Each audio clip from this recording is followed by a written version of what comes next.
estimant qu'ils n'avaient pas le droit de porter des dreadlocks parce qu'ils étaient blancs et que c'était une forme d'appropriation culturelle.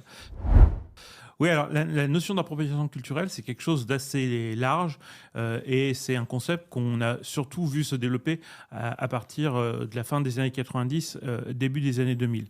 Ce qui est intéressant, c'est que là aussi, on a un renversement de valeur. Ce qui avant était présenté comme quelque chose d'extrêmement positif, qui était le métissage culturel, aujourd'hui est critiqué comme étant une forme d'appropriation. Alors c'est une appropriation surtout quand on considère que c'est des personnes dominantes qui utilisent la culture de personnes dominées pour en tirer un bénéfice. Mais dans l'exemple que vous donnez, on voit que ça va beaucoup plus loin, c'est qu'on a eu beaucoup de cas récemment d'appropriation culturelle pour des histoires de coiffure, pour des histoires de cheveux. Et effectivement, ce cas suisse était assez intéressant puisque on était dans un concert de reggae fait par un groupe suisse dont les musiciens effectivement étaient blancs et avec des dreadlocks.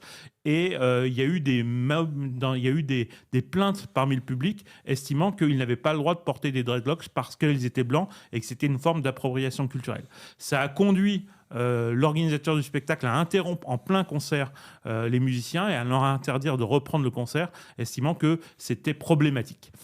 Derrière cette notion problématique, on s'aperçoit qu'effectivement l'appropriation culturelle, on va la retrouver dans plein de choses. On a eu Jamie Oliver, le cuisinier anglais assez célèbre, qui a été accusé d'appropriation culturelle parce qu'il faisait des recettes de cuisine asiatique et qu'on a estimé que c'était de l'appropriation culturelle, alors que il y a très longtemps, on célébrait ça comme étant ce qu'on appelait la fusion de food. Donc on voit qu'effectivement aujourd'hui, toute appropriation, en tout cas toute reprise, même citation d'une culture étrangère peut être accusée d'une appropriation culturelle et on met derrière ça une volonté politique qui souvent n'y est pas.